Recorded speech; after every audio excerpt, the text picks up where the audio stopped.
আমার অনেক আশেপাশের ফ্রেন্ড বন্ধুরা বলে, সুলতান তুমি এই যে ঘোরাফেরার পিছনে এত টাকা ওয়েস্ট করো, এটার মানায় না। তো আমি ওনাদের বলি, আপনার কোটি কোটি সম্পদের টাকার মালিক আপনার ব্যাংকে আছেন, আপনি এটা দেখে খুশি হন, দ্যাটস ইয়োর চয়েস। আর আমার চয়েস হচ্ছে ভাই, এই যে আমি যা টাকা ইনকাম করি সেটা দিয়ে আমি এই আল্লাহর সৃষ্টি সৌন্দর্য পৃথিবীটাকে দেখার চেষ্টা করি, সেটা আমার আত্মায় শান্তি দেয়। আর সেইটাই করা উচিত একজন মানুষের জন্য। মানে আমরা সবাই হচ্ছে পৃথিবীতে কিছু দিনের জন্য ভিজিটার।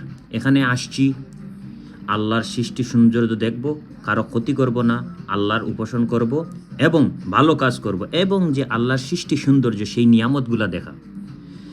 কারণ আপনি এই 40, 50, 60, 70 বছর বেঁচে থাকবেন এই পৃথিবীতে, শুধু পাগলের মতো টাকা ইনকাম করবেন, নিজেকে কিছু দেবেন না, শুধু সম্পদ সম্পদ সম্পদ করে রাখে যাবেন। যখন আপনি মরে যাবেন দেখবেন এই সম্পদ আপনার জন্য কবরে গিয়েও কাল হয়েছে। কারণ কি জানেন, মরার 2 দিন পরে দেখবেন আপনার বাচ্চা কাচ্চা আত্মীয় স্বজন এই সম্পদ নেয়ার জন্যই মারা পিটা কেস মামলা শুরু করে দিবে।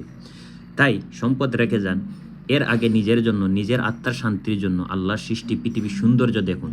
নতুন মানুষের সাথে পরিচয় হবে, নতুন জায়গার সাথে পরিচয় হবে, নতুন কালচারের সাথে পরিচয় হবে, নতুন ধর্মীয় মানুষের সাথে পরিচয় হবে। সেটা থেকে অনেক কিছু শেখার আছে এবং শিক্ষার আছে।